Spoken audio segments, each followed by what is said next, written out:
olden days Tinder. Ew, holes. Whoa.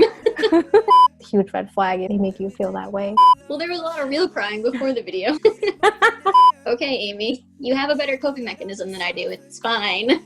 Hashtag bag of dicks. Hey guys, it's Amy. Hope you're doing fantastic. Today it's Boba Chat's episode 5 with my friend Lauren. Hi, I'm Lauren and I met Amy at work almost 4 years ago. We've been friends ever since. I don't know why this keeps happening. If you watched my last Boba Chats episode, basically I had the same exact freak out. I was scrolling through my Snap memory 2 years ago. Today, on this day, was like one of my last hangouts with Lauren. Looking at that Snap memory, during that time I was like going through a difficult time related to today's topic. Lauren really helped me through it, so thank you. There is no boba within 15 miles of her. She won't be drinking boba today. It's fine, I'll drink it for both of us. So today's topic is going to be about relationships and breakups. So you better watch the whole thing because who doesn't want to hear about both components? I got this boba here today. Actually rose milk tea. Clearly it's not the color of rose, it's literally white. So I wore white to match it, but I'm a little confused and I'm gonna stop talking because I think Lauren is waiting for me.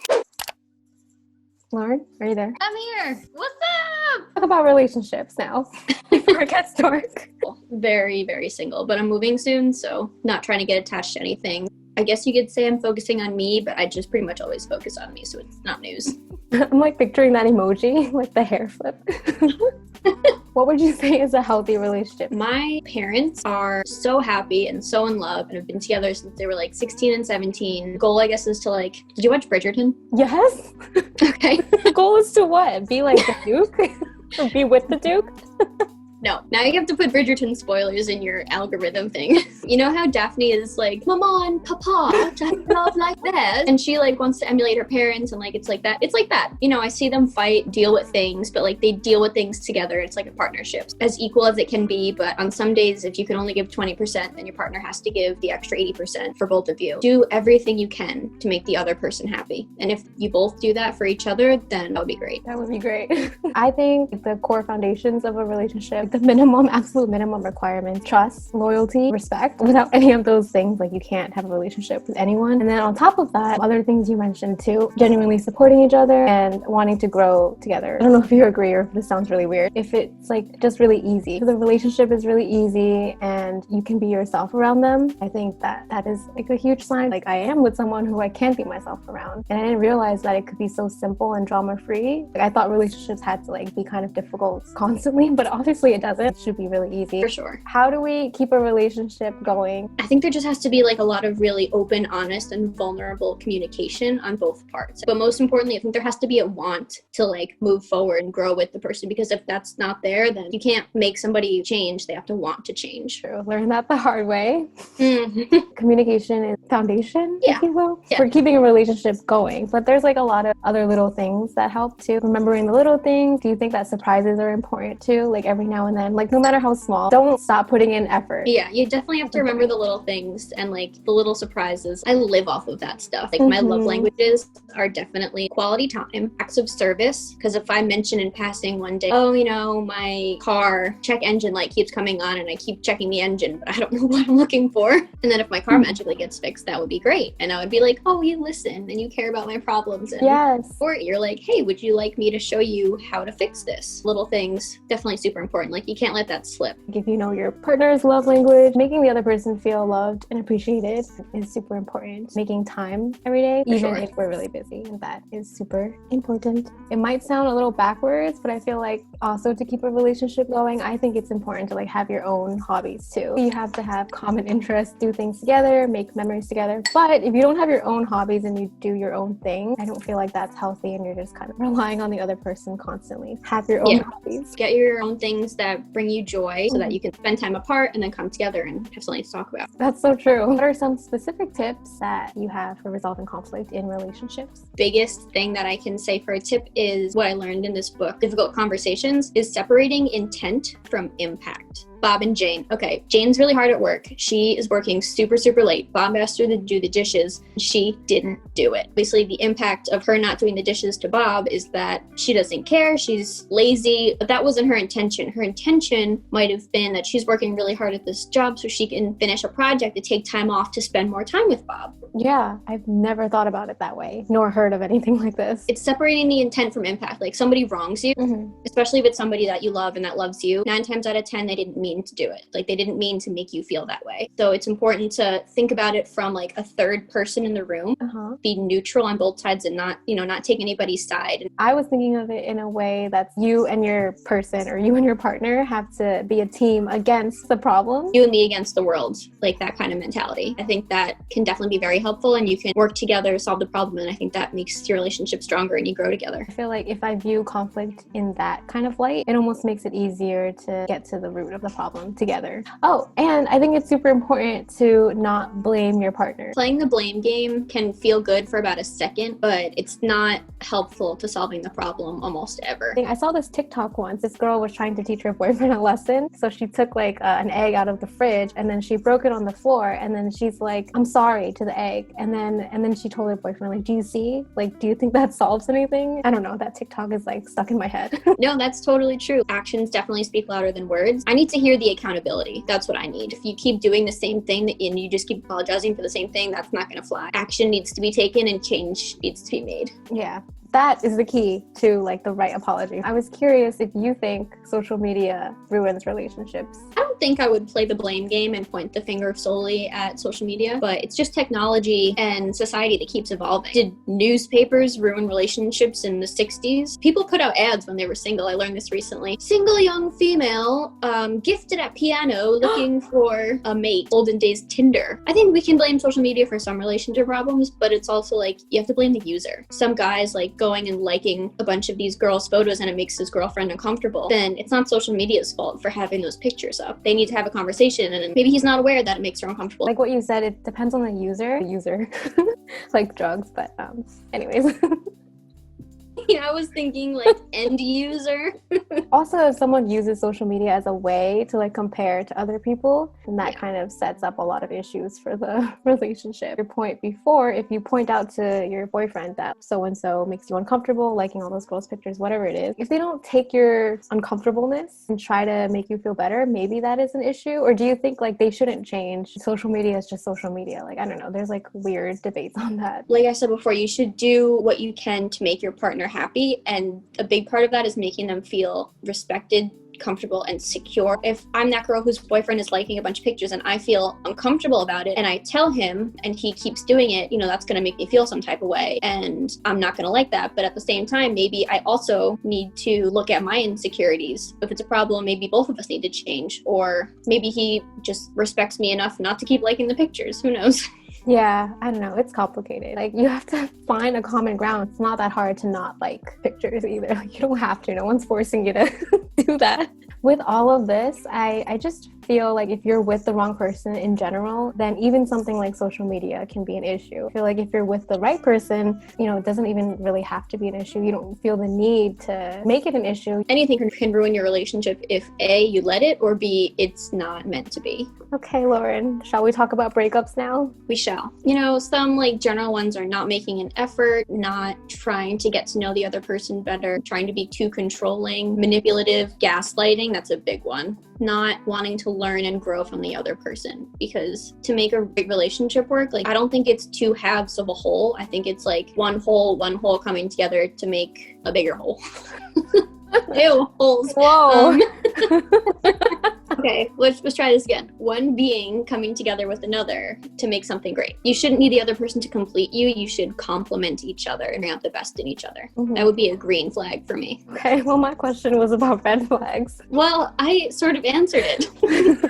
Well, other red flags are being a general douche, mean to a waiter or hospitality people, huge red flag. That means like they're looking down on people, they see other people as below them, which is just shitty person behavior. It's just horrible. When there's like no trust, that is a huge red flag. And I was going to ask you something about this too. Like, do you ever think that you can bounce back after your trust is broken? Because that was a really big one. Leads into a lot of different things like, oh, I need to see what's on your phone, or you've lied to me before, now I never trust you with that ever again, etc., etc. I feel like at that point it's time to break up, as bad as that sounds. I don't know, like, do you feel differently, like you can repair trust in a relationship? Yeah, I think trust is something that has to be earned, and if people really want to earn it back, I do think that's definitely possible. I've seen it actually, through a lot of work. It was put back together. Poor communication. Oh yeah. That's a real big one. Yeah.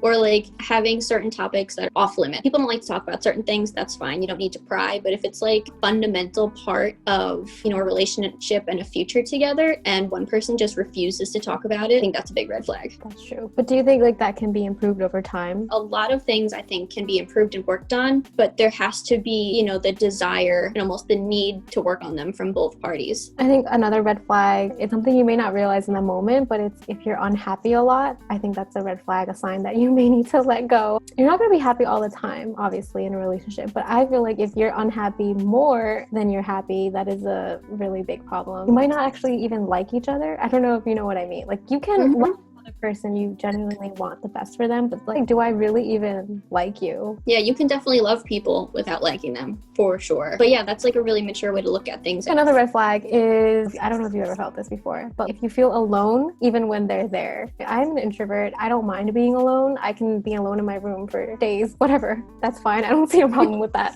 If I'm with my partner, that's the one person that really shouldn't be making me feel alone. Huge red flag if they make you feel that way. People, like I said, should compliment each other and add to each other and not make you feel more alone or take things away from you. So I think that if your needs aren't being met, and then once you start going to other people for those needs, that's a huge red flag. That's the beginning of the end. I think that goes hand in hand with like a loss of communication, because maybe you're telling your partner your needs, but maybe they're not listening. Maybe they're listening, but not hearing them. And regardless, they're not meeting them. Yeah. And maybe you have some strange needs, and we won't go into those.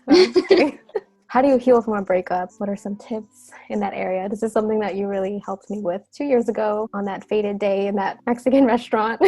Well, I'm really glad that I was able to help you, honestly. Like, that means so much. Tips, honestly, all you need to do, all that's required is to breathe. That's it. Breathe. Everything else will come, or it won't. You'll get through this. My ex and I were together for like 4 years. And again, some people get married and get divorced after 30 years. That's awful. People experience different things in different times, but like, we were really close, really serious for a long time. Both had like talked about the future and everything. And the hardest part for me was definitely grieving the future that I thought we were going to have. The year after my breakup, I traveled like crazy, and it was awesome. I had some of the best trips of my whole life. I saw. And yeah. I let myself really, really feel it for several months. Like, I let myself go through the pain, be completely miserable. And then at some point I was like, okay, this happened. It sucks, but it'll suck less eventually. Every day sucks a little bit less. I think I'm similar. Oh, and with traveling too. That actually really heals your soul. I think something really helpful for me was just literally talking about it, even if it's the same thing over and over again. I just want to talk about it to anyone who will listen, to my friends, anyone who I think will understand. That really, really helped me. And just taking that time to really process it, like you said before. Something else that helped me was having a clean break. I knew that that wouldn't be conducive to my healing and my moving on. Staying in the past is kind of closing off to your future and the new people and the new experiences. We're not allowing for that to come into your life. On the more fun side of like healing from a breakup, like how you mentioned before, you traveled a lot and everything. So for me, I was kind of outside the house like every single day. Like, I would just make myself so busy, always meeting friends, going out a lot, going out to eat a lot. I'm just trying to always do something, find new hobbies, obviously. Like, that really helped me. And I also changed my hair a lot too. I was never brave enough to do that. I wish I was at that point, but I chopped my hair this summer for the first time literally ever. Glad I did it. Didn't have anything to do with the breakup. It was the corona. There's a lot of memes out there that are like, every time a girl goes through a breakup, she does something to her hair. But I think it's like, there's some truth behind that. It really helps me. Yeah, it's like a reinvention of yourself. It's like, that was the old me. This is the new me. You're in the past and I'm in the present with my fabulous new hair. Do you think that there's a way that you best manage like your hurt feelings? Something that really helped was finding ways to like make myself laugh. Something that could make me laugh was changing his name in my phone to Bag of Dicks. In the early stages to like get through it and just like have like a cheap laugh. Having activities like gymnastics and crocheting that bring me joy and feel like I'm learning something or creating something, like, okay, I can still find joy without this person. Honestly, like in the thick of it, you're like, I'm never gonna be happy again. Everything is awful. I'm gonna be like this forever. There's a lot of And fake crying in the video. Yeah, well, there was a lot of real crying before the video. You might not think you're going to make it, or how are you ever going to be happy again, but you will be happy again. It will take time. For me, it's like a very oddly specific activity that kind of helps me with my hurt feelings. I would basically write a letter to the person and then write why I am forgiving them or whatever. I know it sounds really weird. And I would just like that sounds so delete the letter. wholesome and healthy. Honestly, I think it really does help a lot, feeling like you're talking to the person, but obviously you don't ever send a letter. To all the boys. Oh my god. Yeah, basically my life is like that movie. No, it just like helps me find a lot of clarity, and the forgiveness part of it just feels like I'm letting go of a burden. That sounds so healthy. I'm not a big letter writer, but I've heard that it can be really cathartic. I've only ever heard people using them, you know, say the really mean and hurtful things that they want to say to like get things off their chest. But when you say to forgive them, that is just next level maturity sounding. Okay, Amy. You have a better coping mechanism than I do. It's fine. But no, that's really, really cool. And I think I'm going to try that. Yeah, let me know how it goes if you ever do or feel the need to write a forgiveness letter. But I mean, at the end of the day, right, like forgiveness is really for our benefit. Like you said, not to be carrying that burden. So Lauren, what do you look for in future partners now? Somebody who is supportive, adventurous, and genuinely kind, you know, wants a future, would be a good parent, and is funny. And like we can laugh about the little things and the big things. So basically someone who is our best friend. You have to get along with me, obviously. You have to have the same values, you know, be ambitious, grow, be willing to grow. Someone who makes me want to do better and just be a better person. What have we learned from everything from relationships and then breakups? I learned a lot about myself, a lot about what makes me happy, so much about what I want, and I think even more about what I don't want. But also learned that my feelings are completely valid and my needs are valid. I keep saying my needs. I don't really have that many needs or whatever. What are your needs? I don't know.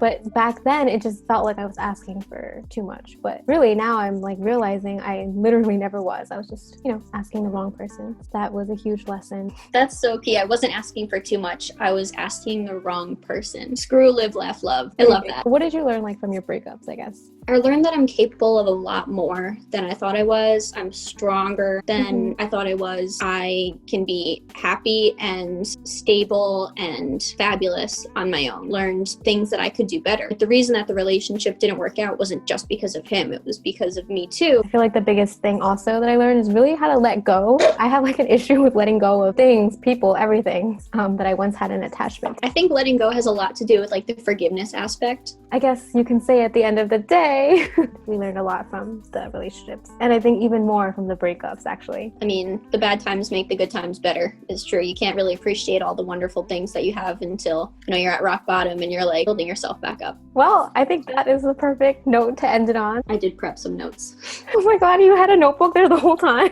Yeah. Nice. Grief is non-linear. #bag of dicks. All right. Thank you guys so much for watching. Thank you, Lauren, for being on my episode today of Boba Chats. Thanks for having me. Make sure to like and subscribe and watch all of Amy's fabulous videos. Cheers. Cheers. Be the one to help, but my issue. If you watched till the end, I appreciate you. Don't forget to click like and subscribe if you want to support my channel, want to support Boba Chats, or if you just want to make me feel a little bit better about doing all this. Check out the other episodes if you want to, if you're interested. This is a series, so I have 4 other episodes on different topics. You know, I love hearing from you guys as well, so if you feel like this topic in particular you want to rant about something, or if you just like have other things to add that we didn't necessarily talk about, or if you had any questions or anything like that. Obviously it's a huge topic, relationships and breakups, right? A lot of emotions, it's a very difficult thing. You can always reach out to me, let me know. Okay, that's pretty much it. I'm gonna go now. It's sunny outside. I should be outside. I'll see you guys next time. Out of sight, Bye. out of mind. Drop your windows down, we could take our time. Out of sight.